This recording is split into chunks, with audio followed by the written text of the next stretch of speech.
Nasir El-Rufai wants to be seen as the next Buhari in northern Nigeria, Dumebi Kachuku says.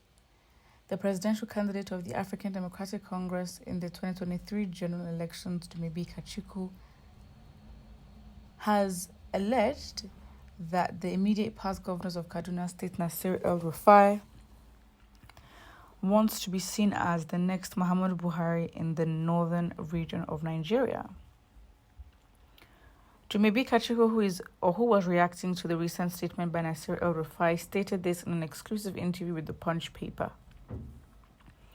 Recall that Nasir El-Rufai, in a trending video, allegedly stated that the Muslim ticket in the gubernatorial election in Kaduna State would be sustained beyond 20 years in the state, adding that Muslim domination was being replicated at the national level. Reacting to the development, Dumebi Kachuku said, Nasir El-Rufai has achieved his purpose because you and I are talking about him. That is what he wants. He wants you to be topical and wants to be noticed. He wants to be seen as the next Buhari in northern Nigeria. He wants to be seen as a defender of the Islamic faith, but he is a hypocrite. You can see that Muslims and Christians have ignored him, and that is what we should all do. The recent statement by Dumebi Kachuku was shared by the Punch newspaper on its verified Facebook page, and it has generated a lot of reactions from Nigerians on the social media platform. As much as I may not necessarily agree with Kachuku or be on his side a lot of the time, I just personally think the last thing he said was just it. Just ignore him. Like, honestly, and I think because for a lot of people that I personally feel should not be as relevant in the political space, is because we give them attention. They say certain things that you can tell, like, the intention is to provoke you. It's very provocative statements. If it's geared towards religion or geared towards a tribe, it is all to provoke you. And whether it's El-Rufai or anybody else in the political space, or even Asari Dokubo, for example, you just don't give attention to these people, because then when they see that what they're doing has no effect, then they definitely look like, okay, they're the ones with the problem here. And I think with El-Rufai, and I've mentioned it before, it's because at first you think, why do you want to be like Buhari? Buhari is not necessarily a respected person.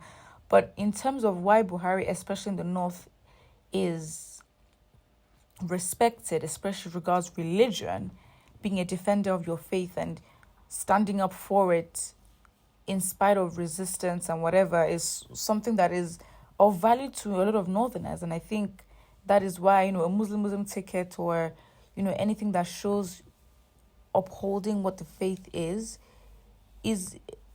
a really good strategy to get votes on your side. But I basically think that, for me, the problem is with El-Rufai, and there is no point in saying you're Christian or Muslim or whatever your identity is. But the problem is, why do you have to make sure that you say in almost every sentence, like, we know you're Muslim, okay, fantastic, great, good for you, but why must it be so important that you mention it in everything? Even the vice president of Nigeria, Yerima Shetima,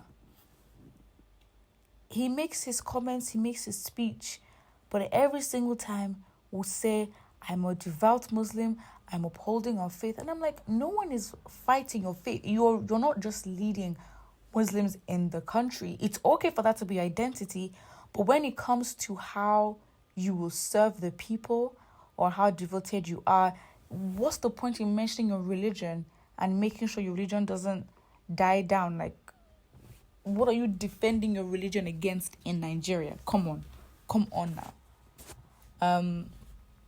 Yes. And it's crazy because, there are comments of people who actually support El-Rufai saying, we accept him more than Buhari. What about it? Malam Nasiru is everything to us. May God bless him. El-Rufai is our next president after Tinubu. It's crazy because, people are just taking advantage of, like, the sentiments and just devout followership that we give to certain individuals. And I'm like, what have they done? We don't have anybody in our history that stands out, or anyone in the last 20 years that we can say, oh, you're this, you're that. You know, if we can dispute it and if we can say, actually, no, then maybe the person is really not it. Maybe the person isn't all they claim to be. Well, that means he's going to be a complete failure because Buhari is a complete failure. Thing is, I don't understand. Do people in the north not understand what they went through in the country? Because you're shouting Buhari, Buhari, Buhari. But for 8 years, I mean, the northern region goes through more attacks than anywhere in the country. If it's Boko Haram, if it's some bandits, if it's some other group, if it's kidnapping children in boarding schools. I mean, the whole, I forgot the name of the boys, but they went to secondary schools. And I think it was in Buhari's state as well. It was in Buhari's state. And these killings were going on. Kidnapping on the rise. So it's like, you are following and you adore this person so much, but you don't seem to think that this person is also in control or has an importance to how you're going to live peacefully or live your life. And that is such a problem. Like, because then you ignore the incompetence and you basically just say, because this person is Muslim, I will follow them. They're this, they're that. And it's very scary, because if this is the people that you say want to lead a revolution and all they need is basically sentiment and someone to be from the same religion as them, then what are we really doing in the country? And the change that we are asking for, are we really ready for it? Because it does not make sense. Hypocrite is the name that El-Rufai is bearing and has no respect for his religion. But that's the thing, because if you then follow how El-Rufai is, I mean, call him hypocrite or not. I mean, I'm not a Muslim, so I can't necessarily then weigh if what he says and what he does is in line with his faith. But as a leader by himself, he's not even competent. And that's a fair way to then judge somebody who's been in office, not because of their religion. Put what you think about it in the comment section below. And don't forget to like and subscribe.